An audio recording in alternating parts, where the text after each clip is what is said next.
Welcome back. Now I'm going to take you on a walk through one full unit of vision. I will be showing you vision level 2. However, you can follow with whichever level you will be teaching, as the unit structure is the same for all levels. Before we begin, let's try a quick quiz. Can you answer the following questions? 1. How many units are there at each level? 2. How many CLIL lessons are at each level? And 3. What page in the teacher's book has information about assessment for learning for each level?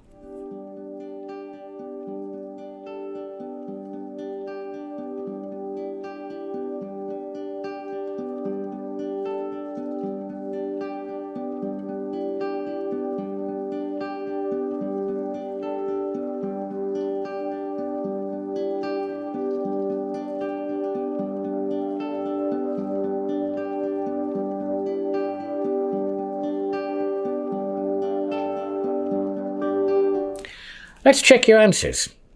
Number 1, level 1 has 12, level 2 has 8, and level 3 has 8.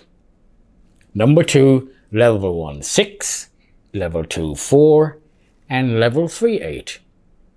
And number 3, level 1 page 6, level 2 page 6, level 3 page 7. Now I'd like you to take a quick look at the contents page of your teacher's book. In particular, notice the CLIL lessons after every second unit. In level 3, every unit. Also notable is the assessment for learning section, which includes several methods of checking understanding, like the basketball method or the lollipop stick method. These are explained in detail and will be referenced throughout the book when checking work. For example, the lollipop stick method has each student write their name on a lollipop stick and put them in a cup. The teacher asks one student to pick a stick, and the student whose name is on the stick responds to a question. In every part of the unit, the teacher's book has a critical thinking challenge. Make sure to check this so you can help students develop this vital 21st century skill. The teacher's book also has a fast finishers box for most parts of the unit. Keep this in mind for those hard workers. Before starting each lesson, have students look at the learning outcome. This gives them an overview of where they are in their learning adventure and helps to engage and motivate them by showing their progress. Part 1. Vocabulary.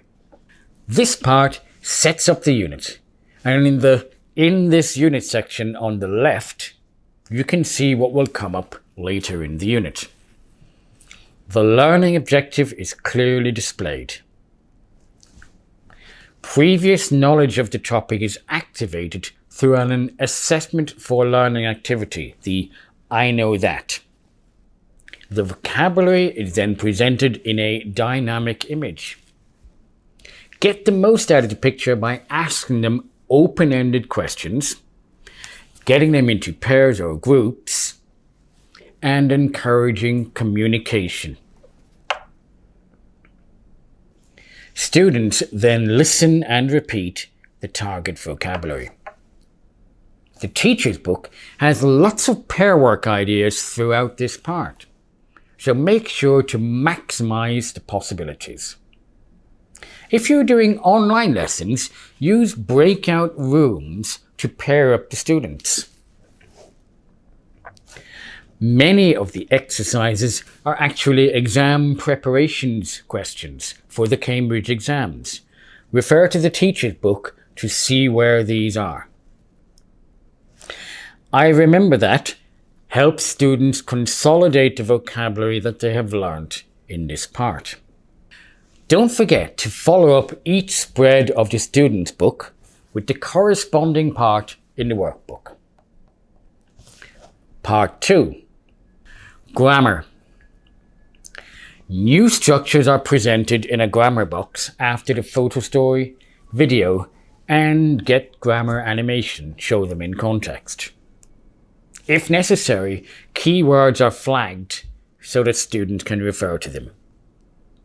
Don't be shy about playing the videos again, as this is all valuable exposure to language in a fun format. The activities here go from controlled to free practice, so make sure students can start to produce the structures for themselves at this stage, as well as using the language tips for more natural usage. Don't forget about the clear and concise learning objectives to help clarify the aim of the lesson. Part 3. Grammar. Additional structures are presented and skills are developed through engaging activities. Don't forget to refer to the workbook for lots of extra practice. The ActiveTeach IWB tool also contains the workbook pages.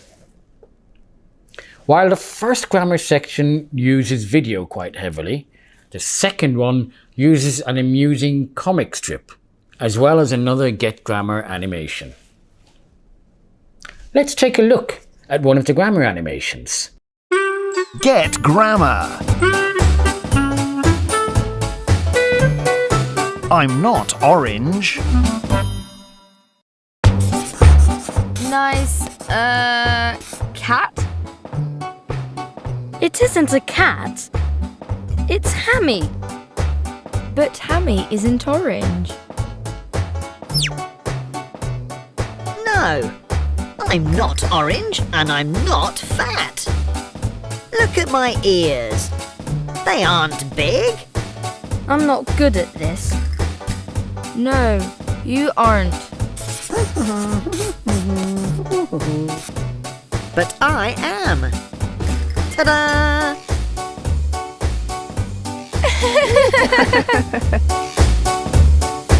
Look and learn.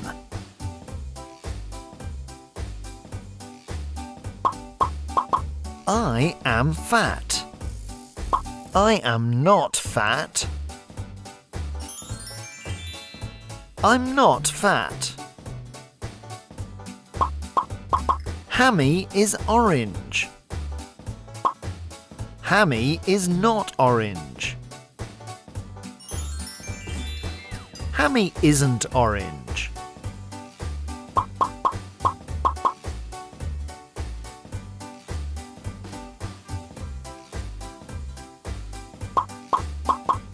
They are big. They are not big. They aren't big.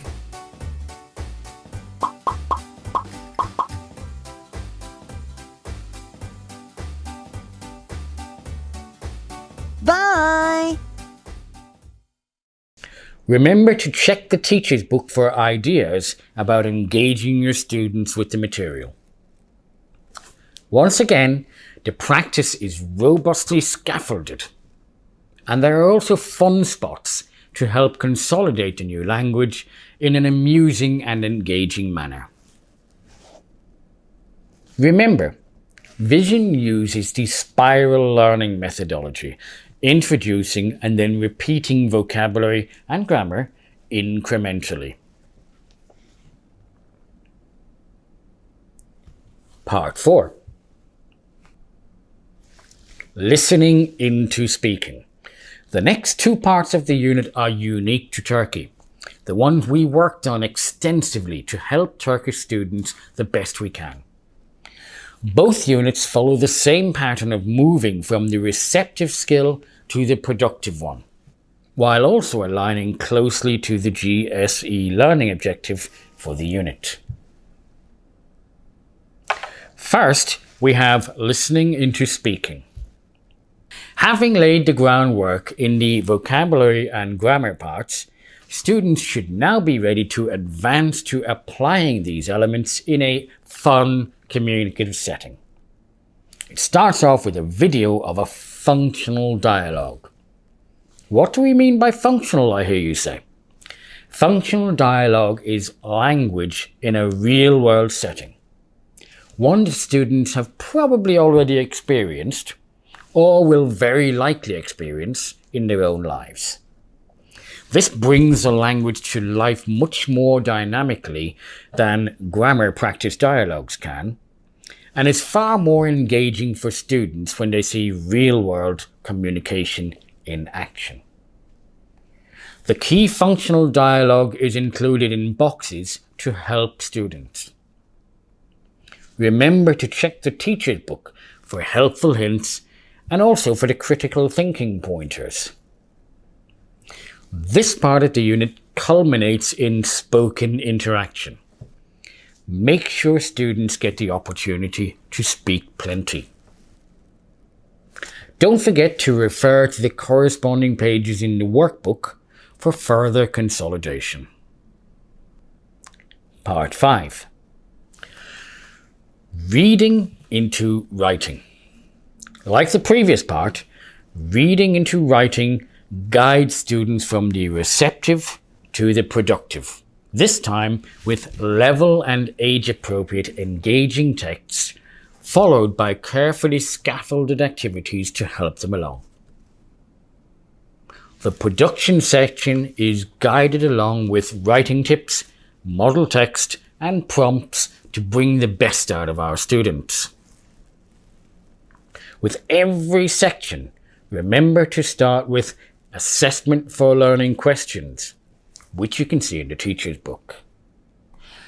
Continue with critical thinking questions, and if there are fast finishers, the teacher's book can help you with extra ideas for these guys. Revision.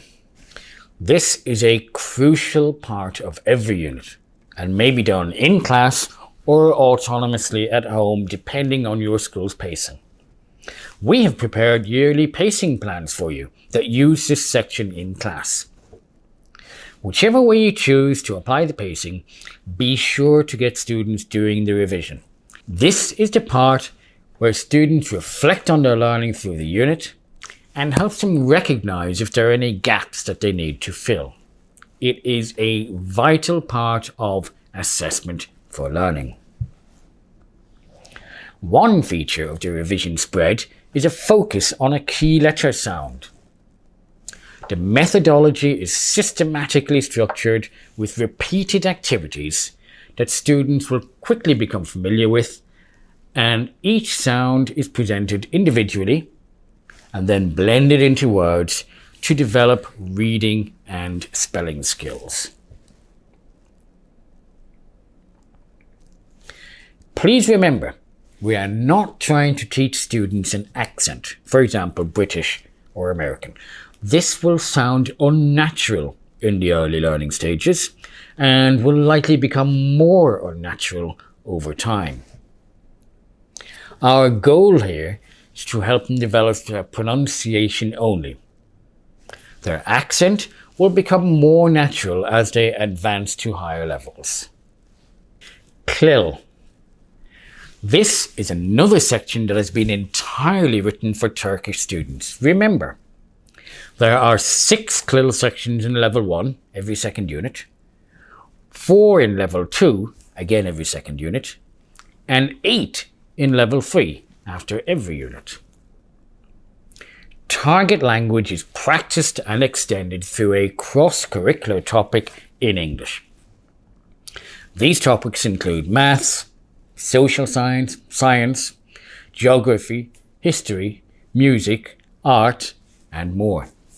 And the lesson closely aligns with GSE learning objectives for the unit.